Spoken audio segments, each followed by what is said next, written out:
Antoine Semenyo is not only talk of the town, he's also on the lips of many a football fan around the nation. As rumours fly around about a £65 million release clause in January, one which decreases in the summer, we're going to pore over some of the conversations that fans are having right now as we ponder, is this particular asset for AFC Bournemouth being undervalued? All right, Tom. Yes, good mate, yourself. Enjoy the international break? I did.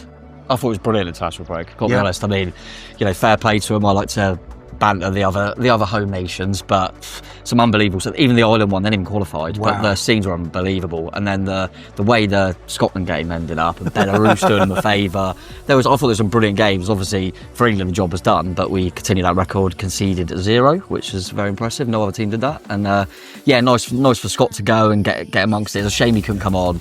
I thought when we went out to Albania, if we just picked them off and were 3-0 up at half time, I think he would have got minutes. But equally, if he had got minutes over, say, Wharton, that probably wouldn't have been right. Yeah. I think they said it was Kwanzaa, right? It was his debut, and he'd been in like 6 squads or something. So it does take a bit of time, but I'm glad he had a look. And a few of the lads, which I'm sure we'll come on to, done all right in the break, mate. Yeah, so this show is all about AFC Bournemouth. Yes, we've got the West Ham game this weekend. Stay tuned to Back of the Net because tomorrow there's a full preview. We'll, of course, touch on a few bits, I'm absolutely certain, especially when we talk about the internationals. But this is all geared towards Cherries, so here's what's coming up. So, Antoine Semenyo, is he going for a snip? We need to talk about it because some Bournemouth fans are not happy. As mentioned, we've got the international roundup with lots of Cherries in action. Foundations, the documentary that was released in the week from AFC Bournemouth, it was absolutely superb. We need to talk about it.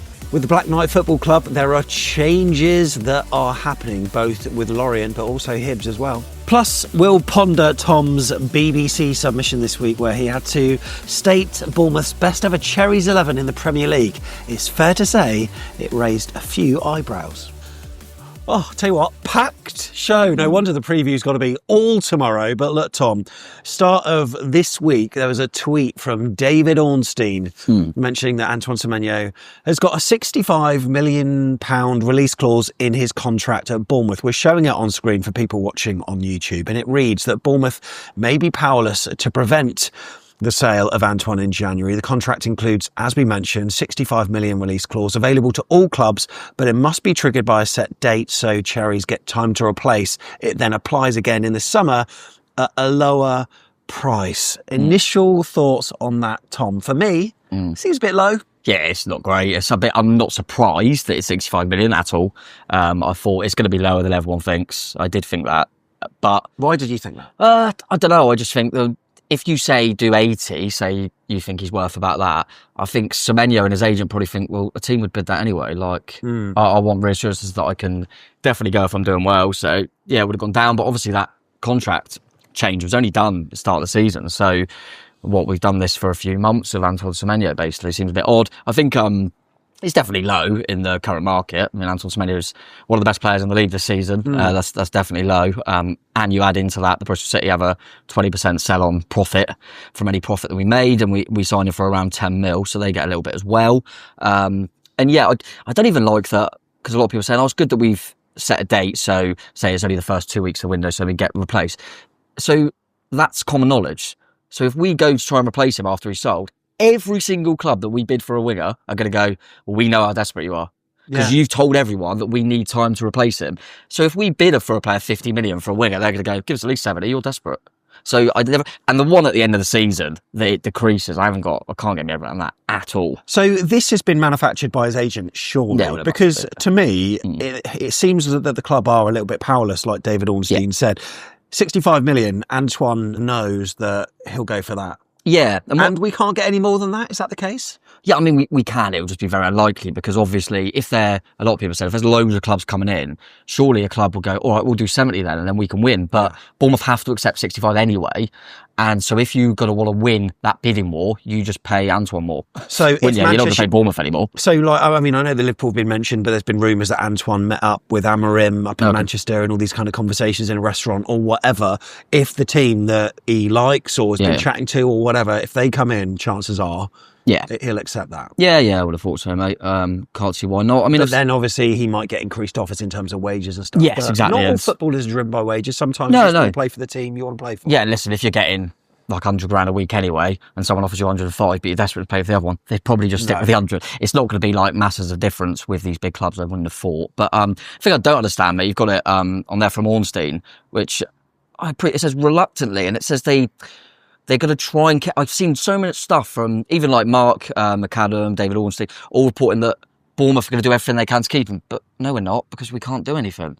I can't get my head around that when it keeps saying Bournemouth don't want to let him go, but we can't do anything. As far as I'm concerned, like a release, you know, when you book an Uber on the app, they have like surge pricing. So when there's lots of demand, the prices go high. Yeah. And that's what I feel that we should, that's when I feel that we should be letting him go. That's what Brighton seemed to do. Yes. Obviously, Caicedo went for over 100 million. Even João Pedro went this summer for more than Semenyo. Yeah, exactly. So it feels to me like this has been entirely manufactured but we've agreed to it, obviously. Yeah, of course. So what would have happened if we didn't agree to it? He wouldn't have maybe re-signed another contract? And maybe the release clause was lower. Yes, maybe. Or maybe in the summer, I think there was a few murmurings, weren't there? And it was talk around kind of 50 odd million. So yeah, maybe we just pushed it a little bit because of that.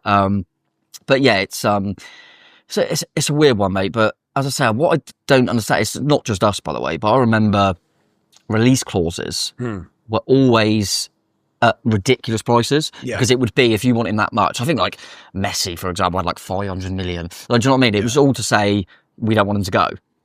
But it seems like we're doing it, so you get a cheaper option. I don't really understand it, but listen, it's just a bit of a reminder when we're doing really well and it's good fun, a little bit of a bump back to earth, isn't it? A little reminder of where we are on the food chain, unfortunately, mate, and there's not a lot you can do about it. We were going to go on to see the Black Knight Group and Lorient and stuff later, and I obviously, as I say, was sure we'll discuss it more, but Lorient fans kind of a little bit frustrated because they're a feeder club. We're a feeder club. Just to loads of big clubs. I mean, it doesn't make any difference. You know, I'm not being funny. If we didn't have a link with Lorient, we still bloody get their players. So just because they're not part of the group. Yes, but it is what it is. In terms of Semenyo's value for for like players, though, I mean, I think I mentioned Eze to you, but obviously he's more of a bit more of a 10. But yeah, I see what you're saying. Yeah. But obviously, he's a person that for a long time has been regarded as one of the best players outside the top six. Yeah. Semenyo's now has that title. Yeah, but Eze only went for around 60 anyway. Yeah, true. Yeah, I think, like I say, they are slightly different players. So I think who else we got in that position? Well, I think the one in the summer was Alanga, because he's a quick winger. To Newcastle. And he went to Newcastle, and I think they got 6 million euros, about 55 mil. Yeah. No respect to Alanga, he's a decent player, but Semenyo miles better. He was never in those conversations, not in the same stratosphere as Semenyo in terms of the online conversations. Yes, and if we get, like I say, 65 million, we've got to give, it'll be 11 million, will it, to Bristol City? Yeah. So, yeah, we're going to get less for him. And obviously, even in the summer, it goes down. Decreases even more, so it could be. I mean, if we don't lose until the summer, then we're probably going to recruit less than we got for Dango. Yeah, that's it's just a bit bizarre. But like I say, we know what we know, and it's frustrating. It's more frustrating when you see, because he really benefited off it. Foley, when we stayed up, everyone went viral about I guarantee it, and he really benefited off that. Do you remember the last time he was down? Yeah, what did he say? He said, "We're not going to let any of our stars go." Yeah, he was chatting to the players, wasn't he? And you're all happy, no one's going anywhere, didn't he? Yeah, not great. I mean, what are they all going to say at the time? And look, I suppose the most important person of this whole conversation is Andoni Iraola. I mean, we know that he signed for a club knowing what kind of club we are, of course, but I don't know, all in the same season. I mean, this would be in the same season as the rest of them, really, if you think about it. And to let another big name go, he must be tearing his hair out a little bit. Yeah, I mean, like you just said then, and I agree that people are going to say, he knew what he signed up for, but that doesn't mean that he doesn't think, well, now I've managed to raise my stock so I can go somewhere this doesn't happen. And yeah, it's frustrating. I remember at the start of the season, we had a bit of a chat, obviously, because of all the players we lost. And it was kind of that situation, we're disappointed, but I think you and I both said, and most fans agreed, that, it's really frustrating, but I'm sure that we lose all these players, we'll be fine because we've got that coach. The concern's I can cope with losing Antoine Semenyo, as frustrating as it is, if we keep there's no, in my head, I will be absolutely shocked if we've got Andoni Iraola next season. I mean, why would he stay? I'm not being funny, mate. I mean, it must be so demoralising. It must be, but in the same breath, I mean, it must have been really demoralising in the summer. Yeah, we managed to recruit and he's managed to do what he's done in a fairly quick amount of time, but obviously that takes a lot of effort, that takes time. time that takes energy, Can you mental also- energy from him. Yeah, and I totally agree, and we'll never know. But and we've done remarkably considering we lost. Would we, if we had still had Zabani, House, and would we be even better? Probably. Yeah. So you can still look at. So he might even. You don't know his mindset, but he might thinking, "God, look how good we're doing," and I've imagine if I had them still. Yeah. Or at least one of them, for example. To me, as a supporter, and I certainly don't represent the views of the fan base, but it just feels like there is a ceiling at AFC Bournemouth which almost seems to be set by the club itself. Like when you think about it, we were chasing Europe last season in January. We had 40 points, I think it was, after match week 23, still with a chance of signing players amid what was an injury crisis, a catastrophe. Yet we chose to do nothing. And whilst results initially were okay, they burnt out. No wonder there was a subsequent malaise. Players, started to burn out. And we missed out on what I thought was the time. Yeah.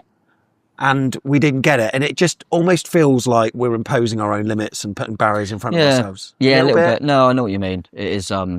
That's just what it feels like. That may not be facts. Obviously, we don't know the full facts, but that's just what it feels like. Yeah. I mean, like this week, we should have been packing our bags to go to a Conference League game in wherever, Bulgaria, Latvia, whatever. We should have done it in the position we were in even in like February, like you say. Yeah. But we discussed it enough on the show and loads of people spoke about it. It felt like, well, we're always going to burn out, aren't we, with not signing anyone. It is a difficult one. It does feel like there's certain aspects that we are where we are in the food chain. Other aspects you think, do we have to be that easy to get your best players? I also think, good luck to Frano and Pinto again. They've done really well in the summer, obviously, but you put a lot of pressure on the recruitment to get it right every time. Well, this is the thing. Like in my mind, right, 65 million. I think I mentioned it on our Telegram group. 65 million. If we do get that, fine. I think it should be, I don't know, about 75 million. But then that is, to me, for all the brilliant players we've signed, sometimes you can sign someone that hasn't bedded in just yet. I'm talking Julian Araujo, right? Who we've had on the show, of course. I don't know what he was, about 10 million, something like that. That provides like almost a 10 million buffer, which means the pressure is off recruitment a little bit, because it sort of means, look, if you do sign someone that doesn't work, it's not the end of the world. But if we only got 65, we did sign someone that didn't fit in, we've basically reduced what we've got. Yeah. And we haven't got as much value out of Antoine as we think we have. So it's a big concern for me. It really is. And it's so much pressure on them, mate. Oh, absolutely. And look, they've done an absolutely fine job so far. They really, really have. But you can't help but think it's just a little bit less. But that's his agent that's manufactured that. And the club maybe, are powerless now somewhat, but might have been somewhat powerless in the actual negotiations. Yeah, no, absolutely. No, totally, mate. It's a difficult one. You look at other clubs, and obviously we've been speaking about in the same way as kind of like your Brightons, who we've briefly mentioned already, in terms of losing good players and replacing them. You could even go down the other way. Our mates down the road, Southampton, every season it felt like they lost best players and they would just replace them, and they were going one way, and you thought they can't keep doing this. And I even look at, teams that are okay, but, kind of your Fulhams and that now that have been there since we have, and now you're going, they're just dipping a little bit because they haven't replaced anyone, didn't sign anyone really, and it all starts, and you just think, God, the pressure. If you lose your best players every single window, and then you've got to replace them and they'd be just as good. At the moment, it's really hard because there's a small sample size. At the moment, I would say, at the moment, Trofea's doing really well over Kirkes. Obviously, a very small sample size, but pretty happy with that. Zabani and Houghton are better than Diakite and Milo. As I say, again, small sample size. You look at all them different ones and you kind of go, some have worked, some haven't. Evan Ilson Slanky, that's up for debate, I guess. It's very, very difficult to get. As much as we've done brilliantly to replace so many top players, there's been, people that are really saying, it doesn't matter about we could have got an extra 10 million for Semenyo. It's only 10 million. Well, what about the money we spent on Amatraore and Roman Fev and Luis Silestera? Was that all didn't matter then? It feels quite 50-50 on how you get them right and wrong. So that's been very, very difficult to keep replicating. And you just look at some of our players now, and Alex Scott just got a England cap. You go, well, if he keeps going on this form, that's in gone then. And that's the frustrating bit, as much as we are aware who we are. There's always going to be a certain vintage, though, isn't there, of AFC Bournemouth fan that are going to be telling us to get a grip, because we stayed up in 2000. Not long ago, we were chatting to Jeff Mostyn talking about, and here we are quibbling over, getting 10 million less, or than we think we should, or whatever. It's where we're at, mate. It's a good position to be in, but that is where we are. It's where we are. Man City wouldn't take the table because they used to be in the lower leagues, would they? It's just where we are, mate. I mean, I'm not going to. It doesn't really bother me in the sense that I would go if we got bloody relegated. It doesn't matter. And this is the thing that happens in football, right? Was it the thing I was talking to you about earlier? Like Erling Haaland going from Borussia Dortmund to Man City. Yeah, about 50 mil, wasn't he? And he was rated about 100 at the time. Like Cesc Fabregas was another one, wasn't he? Yeah, he went to Barca, then he was quite cheap.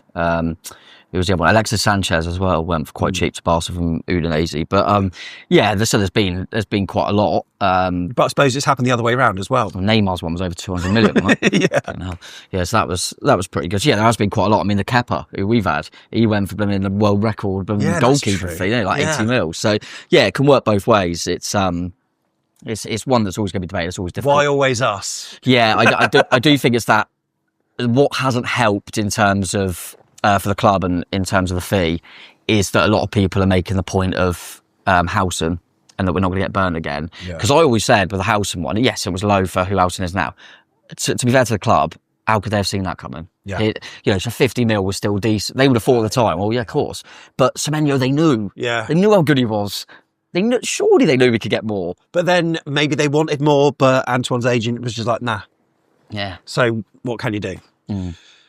International break time then, we need to talk about it. Yeah, shame about Alex Scott, but he would have been training with some absolute world-class stars, including the likes of Harry Kane. So he would have learned a lot from that. And like you say, with Kwanzaa, it's his first appearance being in the squad named 6 times before, then, maybe not a surprise. I just felt like there was so much media attention on it. Yeah, weird, wasn't it? The FA was showing little videos, interviews, sort of made me think, oh my God, he's going to get minutes. There's no way they'd do this and him not get minutes. But, fair play to England for certainly getting the job done. And we've mentioned already, but Ryan Christie and Ben Gannon-Doak, they were also in action.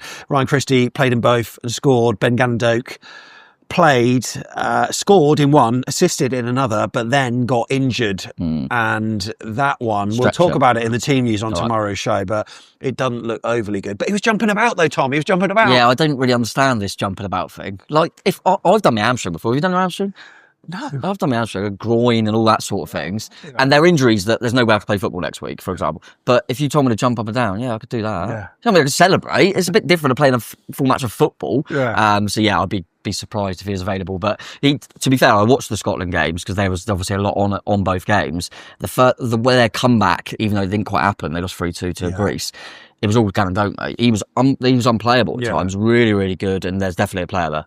Yeah, so fair play to them. And look, we've got a Telegram group where people who do a monthly Ko-fi, that is a buy me a coffee sort of thing, £3 a month. If you want to join that, go to afcbpodcast.com/coffee. Your support's truly appreciated. As a result, there's a Telegram group and there's a famous Scot on there. Well, not a famous one, but he's famous to us because he's a legend. Kenny, thanks so much for your support. Well done. He proudly wears his kilt and sporran and drinks iron. But I don't know, these are just stereotypes, right? However, we always have banter with him, but you messaged him as an ardent England fan. You were like, fair play, Kenny, big love. Yeah, fair play. But what a game it was, mate. I mean, that was unreal. I did think that's so Scotland, like 2-1 up, conceding again, but then Kieran Tierney. And then that goal from his own arm. Oh, yeah, McLean, What a goal. Oh, no, it was pretty special. It was a really good night for him. So, yeah, fair play. I think I couldn't believe, I think because they've been in the last few Euros, I couldn't believe it's 98 since they were last at the World Cup. Yeah. 98. I mean, I was 7 when they were last in the World Cup. Oh, yeah, because, we weren't, that was 98 France. We weren't at USA No, we weren't at 94. But, so Scotland back with the big boys, and I'm sure they'll do themselves proud and not go out early. Brooksy in action? Brooksy he scored. Yeah, they played like North Macedonia or something. Yeah, the first game, they were awful. He was actually on the bench. They rested some of the big boys and they beat Liechtenstein 1-0. Yeah. Goalkeeper for Liechtenstein, Benji Bouchel, by the way. Still Liechtenstein's number one, ex-Ches. But their next game was the important one against North Macedonia, who were above them. So to get in the playoffs, and they won 7-1. So playoffs, remind me, how do they work? Is it a two-legged thing or what? No, it all depends on where you've come and then the Nations League. So Wales were already in a playoff because of how well they've done the Nations League. But they're going to get an easier opponent. So now they will play at home.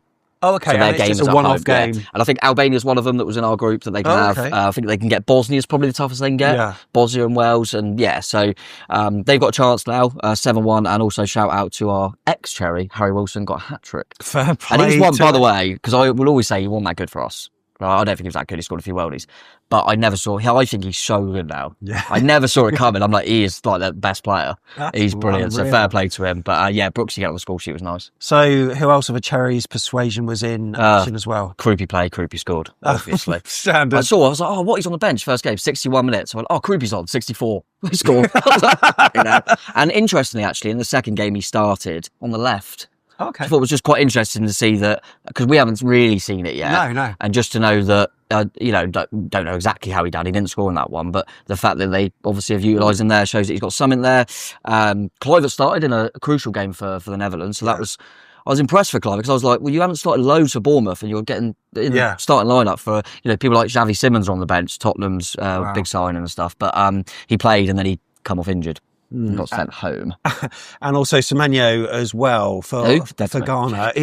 He played one, did he? Yeah, he played one, then he got injured. But I mean, what it says, he played and aggravated a previous ligament issue. That was the reason. However, the injury seems to have been played down a little bit. Did he also propose to his partner or something? He did, yes. If he had not played at all in the second game because he had gone home with this issue, I'd have gone, maybe that's just because it wasn't any for they've already qualified for the World. They can't, AFCON, that's done for them. So they're probably trying the bits out. And I'd have gone, fair enough, he's just gone home to propose and all that good stuff. But the fact he played like 50 odd minutes and then got subbed, I thought that's a bit odd because he's one of their best players. But and then we had, just to rattle them through, mate, we had a lot that went and didn't play. Scott was one of them. Marko Senesi, good for him in the squad, but he didn't play.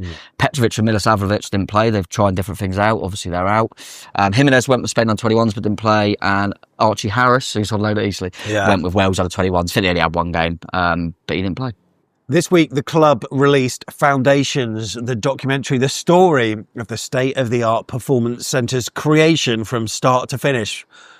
Me and you, we've been very fortunate to go there, so we've seen it at a very late stage. It was before the grand opening, but it was at a point where it's pretty much there. There are still pictures being put together now and all this kind of stuff, and there's still branding work that was needed to be done at the time, but we saw it and it was absolutely incredible, wasn't it? That was gorgeous, yeah. It was state of the art, like you say. So you still can't get your head round that this is Little Bournemouth, this is us. It just looks like a world-class facility, mate. It's really, really impressive, and it looks like everyone's really enjoying it. And like I say, it's just bang on. I don't know what I expected, really. I think because it's so alien, I kind of thought you're hearing about it and what's going to be done. You hear the kind of plans, so you think, but when you go there, you don't.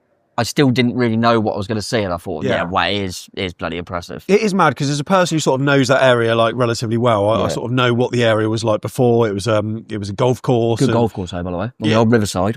But it flooded a hell of a lot as well, so they had to do a lot of work. Had a very high water table in the area. But the documentary talks you through the whole process. Of course, Maxim Demin purchased the land back in 2019, but the work was very much halted due to what Neil Blake said was COVID and relegation. You got to see lots of different bits of footage inside Neil Blake's car, driving Foley around, Mark McAdam speaking to Bill Foley, the contractors on site, the people managing it, internal fly on the wall moments where people are having meetings, the different people from different contractors, and I found it really, really interesting. And at this point, I've got to say massive kudos to James Hart from the club, and also Ryan Pelletrat as well, who put this thing all together. It sounds like they've been working really, really hard on this thing. It's about 75 minutes, this thing. Smart, professional, really, really good. Honestly, it's so well put together. It's really good. I think our mate Ollie May helped with a lot of the coverage as well, and he does loads of stuff there at the moment. It was so well done. People were saying really well done. People were saying, did they get Sam off back of the net to produce this? That's how good it was, mate. But no, it was really stellar job. What did you think of when you saw it was called Foundations? What was the first thing you thought of? Kate Nash. Kate Nash, there he is. I knew it was going to be. Weirdly, that song's been in my head all week. And that's obviously, but honestly, it's such a good, I think in production value, as much as I appreciated -17, the documentary, it must be so much harder when you're working with old grainy footage from 4x3. But this was obviously produced with 4K stuff from the very, very beginning. I thought it was so well done.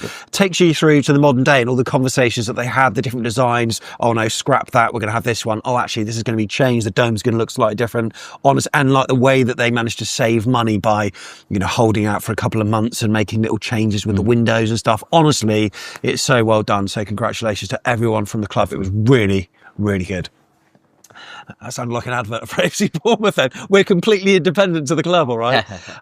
Look, speaking of the club, obviously we're part of Black Knight Football Club, and they had a stake in Hibernian. However, they've sold that stake. We've lost a Scottish giant. We've lost the team for the Scottish Prem. What are we going to do? Strange.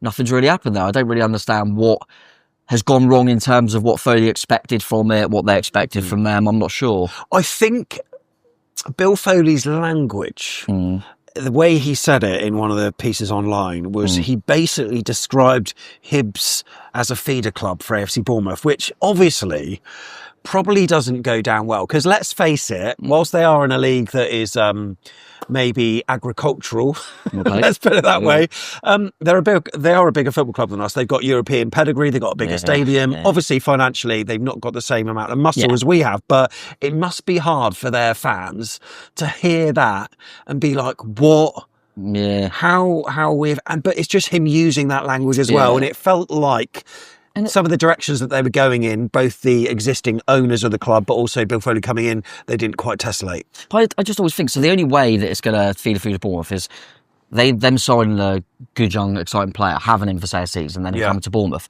But if you didn't have Bournemouth, you wouldn't have signed that player in the first place, because that player's only coming to you because he knows after a year he's coming to Bournemouth. So you're still benefiting for a season. Do you know what I'm trying to say? What I would like, right? Because we're not going to get a Hibernian academy that's... When's the last time that happened? They're not exactly producing world superstars. What I would like is us for actually just a real, really spite them and then go for a stake in Hearts instead. They win the league this season, as they could. Yeah, I think they've bowled it already. They might have. Yeah, or we'll pick up this little war between Hibernian and Bournemouth in the Conference League next season. Yeah, we will do. Chairman Ian Gordon for Hibs said that there were philosophical differences between them on the vision for the club's future. And you know what? I'm going, obviously... Fair play to Hibs for backing themselves if they're not a part of it. Do you know what I mean? Yeah. They're their own club, yeah. Next week, obviously, travelling to Sunderland. I'm going up to Edinburgh from Thursday to Sunday, and I fly back to Bournemouth on the 5 p.m. on the Sunday. Feels a bit fishy, doesn't it, actually? So someone could be coming in and buying a stake in Hibs, and you're suddenly going over there. I was going to try to get tickets for the Hibs Celtic game on a Sunday lunchtime. Okay. But... obviously, there's no point now because I've got absolutely zero interest in Hibernian. Because you were all about them before. Yeah, that's annoying. Exactly. Lorient as well. I've seen a few tweets. They'll be delighted to know we're still in there. I've had to click the translate this post thing, and some of the words that have been directed at us haven't been too good because it looks like the Lorient president, Loic Ferry, has confirmed that he intends to integrate his personal stake in the club into the Black Knight Football Club, meaning that basically we would not be a part ownership, it would be a full-on Black Knight Football Club ownership of Lorient. That's all right. They just got promoted, and they might not have if we had took Krupi earlier. We let them keep Krups, didn't we? Did we not let them keep Krups? Yeah, we did. I mean, we nicked him from them. We nicked Roman Feather, we nicked Dango Watara, but we haven't actually given them anyone, have we? Unloaded them. Surely there's a few in there because I still think it's not the Premier League, but in terms of kind of them fringe players or youngsters got coming through, some good teams in the French top tier that they're now in. Lorient obviously a decent football club as well, and I think you mentioned him earlier, mate. Someone like an Araujo, would that not? I feel like that would suit quite well. So hopefully they, in all seriousness, I hope they do see some benefit in terms of maybe we help them out, giving them some youngsters on loan that do well for them, and they start thinking, okay, at least we're getting a little bit. Because at the moment, I appreciate if you're a Lorient fan, you think, what are we getting out of it? It's not. I know they've spoken a lot about it's financially they're being stabilised because of this, so that does go a long way. And finally, Premier League all-time best 11. There are conversations brewing on social media. So this is a thing from the BBC, and there are talks about this on the Vitals forum, on social media, on Instagram. After we posted ours, now I palmed this one off to you because we usually alternate. I did ask you when I was struggling. You did. Interestingly, you went for a 3 at back, something we never play. No, I did. They did put in a formation, but it doesn't actually. It's not relevant to how many times we played it. But in my head, if we just go through it briefly, I mean, Boric for me, I thought was a no-brainer personally. Yeah, I mean, I just need to know why you did the things you do, because there are people questioning certain ones. But okay, so that's Boric, and I appreciate that completely. I just think Boric longevity, his performances in certain seasons. Some say Ramsdale. Now what? He played one Premier League season. We got relegated. Yeah. No, I agree. You got to look at all these things. I had to play a free centre-halves because I couldn't take out Housen, Zabali or Ake. Personally, I think Housen and Zabali, they've gone for the money they have because they're two of the best centre-halves I've ever seen at the football club. And before that, Ake was the best player I've ever seen. So I had to put them three in. Wing-backs, I went for... I saw a few people saying Frano, which I appreciate, but for me, you can't not have Adam Smith. And also, Frano played centre-back for a long time Yeah, as well. I just think, nothing against Frano. Smith was an absolute banker for me. It was a sure. And how can you not... He's still playing now. Yeah, I'd have to have Adam Smith in there. I'd probably put the bloody armband on him, to be honest, if they asked me. Left wing back was actually tough because I thought in one individual season, I think Kirkes... sorry. I think he was a championship bomber as well. Did he not play in the Premier League? No.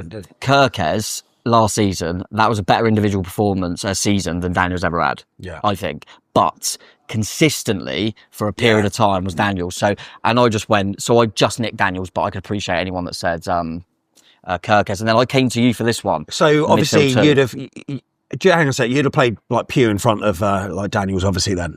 What do you mean? Well, because Daniels and Pugh, they were great. They were a great combination. So you played them together, obviously. No, you can't have one with. It's like having an ant on his own. It's true. Yeah, or some of that time. But because of the system, Pugh couldn't get in. That's what I said. Okay. I was trying to make it so because I was thinking I really want Pugh, but no. All right. Well, talk me through your two midfielders first, then. This was my hardest, and this is the one that's got a lot of debate, which I totally appreciate. Full disclosure, I messaged you and we were chatting about it. In my head was Cucurella. You had 4, didn't you? 5, I think, because I put Christie in. I was never going to pick him. I thought last season he was so good in there. I was if I could have done some shouts for people that missed out, I would have still said him. But Cucurella, and then I was also thinking of Jefferson Lerma, and also even Tyler Adams, to be fair. But even Wilshere for one individual season. But I was looking at it. I appreciate the Arthur one because a lot of people were saying he was better in the lower leagues and he didn't play as many games in the Prem. But he was quite integral in the season we finished 9th with Wilshere. Yeah. I thought he played well in that season. And the Lerma one, everyone who watches knows how much I love Jefferson Lerma. Yeah, of course. So it's very difficult not to put him in. But I looked at it and went, Lerma never finished in the top half. He did. For Bournemouth. So we're talking about Premier League. He never finished in the top half. I love that when we went down, he stayed and helped us get back up. Yeah. He never really had a bad game, but he never got in the top half. Harry Arter finished 9th. And Lewis Cook for longevity. And the fact that he was in them teams and he's still a crucial part of the squad now, I just think Lewis still deserved to be in there. He's been pretty consistent when fit. So you mentioned Lerma, but then what about Adams? Because I think Adams is better than Lerma. But there's a few. Is that recency bias? Probably a little bit. I think there's a few in there now that I think this in a year or so I might be debating more. So I'm even talking the likes of maybe in a couple of seasons I might be going Petrovic. I might be. I might also be doing the same with Adams, definitely. And there's obviously a few more, but yeah, for me, I just felt that Adams maybe one more season because I think you still got to remember when he come in, he was out for a long period. So people said about Cucurella being out for periods, well, so's Adams been. So I just picked them, so I'm quite happy with that, to be honest. I think for one individual season, I was debating a bit of Wilshere and Sermon for his consistency and even goals. We've had quite a lot in there, but I'm quite happy with them too. Semenyo and King then. I mean, like Josh King, I had to put him in. I don't particularly like the guy anymore, to be honest. Well, yeah. I mean, a lot of fans would be apathetic about it now, really. But I suppose he did have the highest scoring, was it? Like nearly 20, was it? Yeah, and he got that season again, going back to like when he was there and he was when we finished 9th, he was integral. When we lost Callum Wilson for injury, I remember we had a period where we were playing Glenn Murray up there. We looked like we were going down first pro, and he stepped up because we gave him go for the middle. He came to us more as a winger. And I just thought, Semenyo I can't not put in from what he's, even just this bloody season, he's just been phenomenal, mate. And up front was difficult because a lot of people said Callum Wilson. I went for Dom Solanke. I went for Dom Solanke because Callum never scored as many as Dom scored in one single season in the Prem. And that was, a very good season. I thought he'd done a lot. And there's a reason why we got 60 million for Solanke and we got 20 million for Callum Wilson. I know, but yeah, I feel overall, what do you think? Because it's very, very difficult with them in the Prem. Like, one of the main shouts for me is the whole Callum Wilson versus Solanke debate. I can see why people are saying Callum.